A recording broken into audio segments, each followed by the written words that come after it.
Salut bande de chips. Aujourd'hui, on va peindre la biquette. Allez, c'est parti.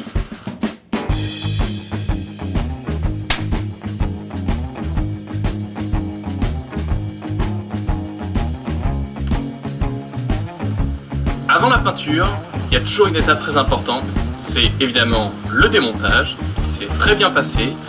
Absolument aucune pièce n'avait besoin de réparation ou de changement.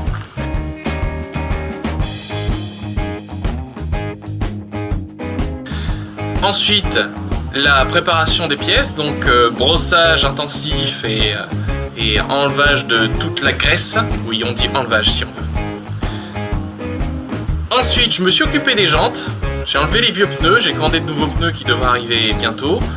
Et j'ai découvert une quantité de rouille hallucinante. Quand j'ai brossé, il y a même une des jantes où il y a un trou qui s'est formé au niveau de la valve. Donc j'ai dû réparer ça. J'aurais mis une petite couche de peinture anti-rouille à l'intérieur pour les protéger. Après, je me suis occupé du cadre, je l'ai bien brossé, je l'ai bien préparé. Et j'ai attendu un jour de beau temps pour prendre une journée de congé. Que le voisin tende sa pelouse en même temps que je tourne cette vidéo pour avoir un son parfait comme vous pouvez l'entendre.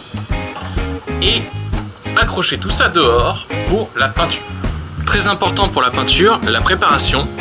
Sur les pièces de carrosserie, nous avons mis de l'après il y a quelques temps, on l'a bien poncé. J'ai mis un peu de mastic pour boucher quelques trous, j'ai mis une sous-couche supplémentaire sur certaines pièces. Sur le cadre, donc brossage et nettoyage à l'essence. Et enfin, j'ai peint le dessous des garde-boue, où je me suis rendu compte qu'il y a un endroit qui n'accrochait pas. Alors c'est pas ma peinture qui n'accrochait pas, c'est l'après qui n'avait pas accroché.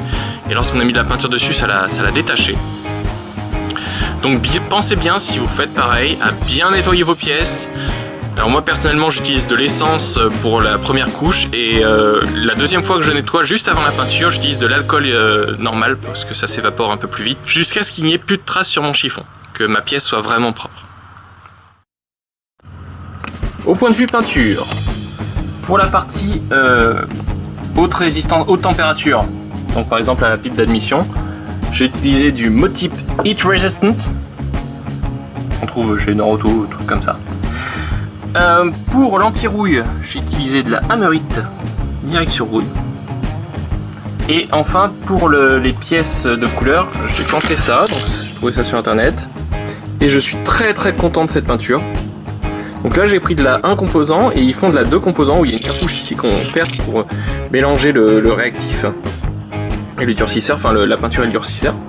Donc c'est franchement pas mal, je suis assez content. La buse par contre est très large, elle est très verticale, très large et il y a un gros débit, donc ça va peut-être être un peu un défi pour prendre le cadre qui est que des tubes ronds. Voilà. Donc je suis absolument pas sponsorisé, hein, je vous montre juste ce que j'utilise.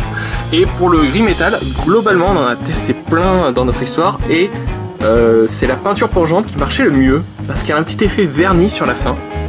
Alors celle-là j'ai pas testé, on va voir, je vais la tester. Voilà, donc ça c'est parti. Bien, donc nous attaquons la phase peinture. Oula. Donc c'est parti, gris métal, pédale.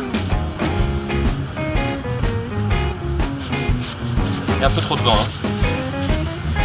Donc première couche de peinture, toujours très léger, juste pour lui donner de l'accroche. Moi je fais ça comme ça, de loin, très léger. Vous laissez sécher 2-3 minutes à peine et vous passez une couche normale. Donc là sur les jantes, je vais d'abord faire les côtés. Comme l'intérieur est déjà peint en peinture anti-rouille, je ne ferai qu'une couche à la fin pour uniformiser la couleur.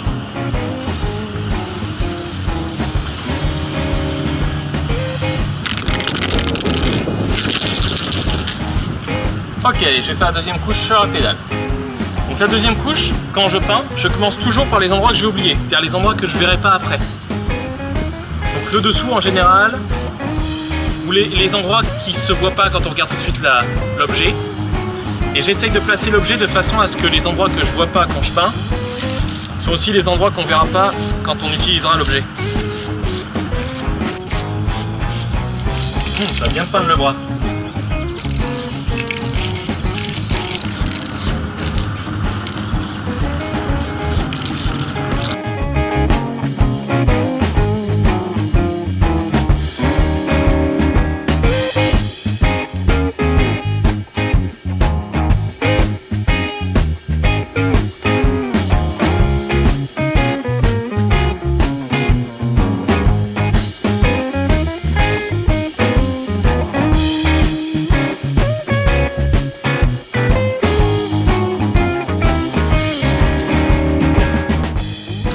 Alors je vais mettre une couche supplémentaire là-dessous parce qu'il y a des endroits qui sont décollés, juste pour le cosmétique.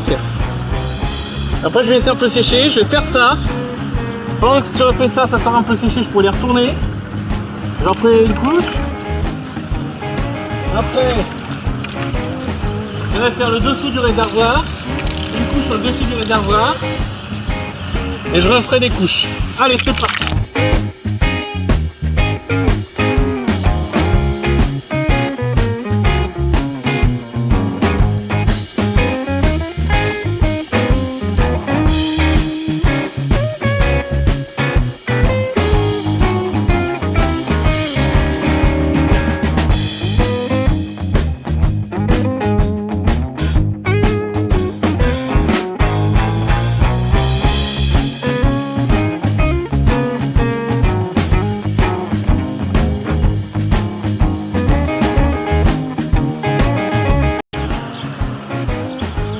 Ok. C'est bon, je l'ai oublié. Oh, ça colle pas.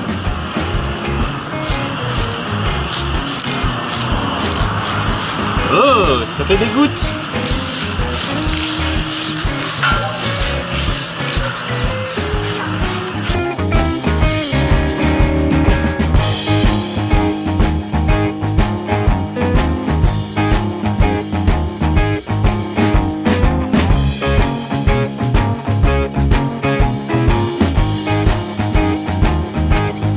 J'ai corps avec ma bombe de peinture.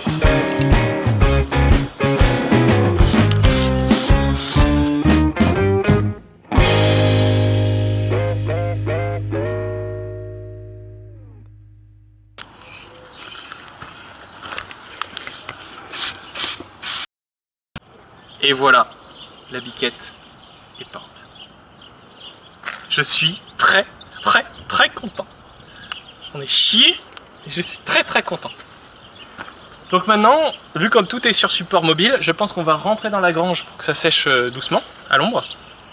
Et puis on va aller manger un petit barbecue.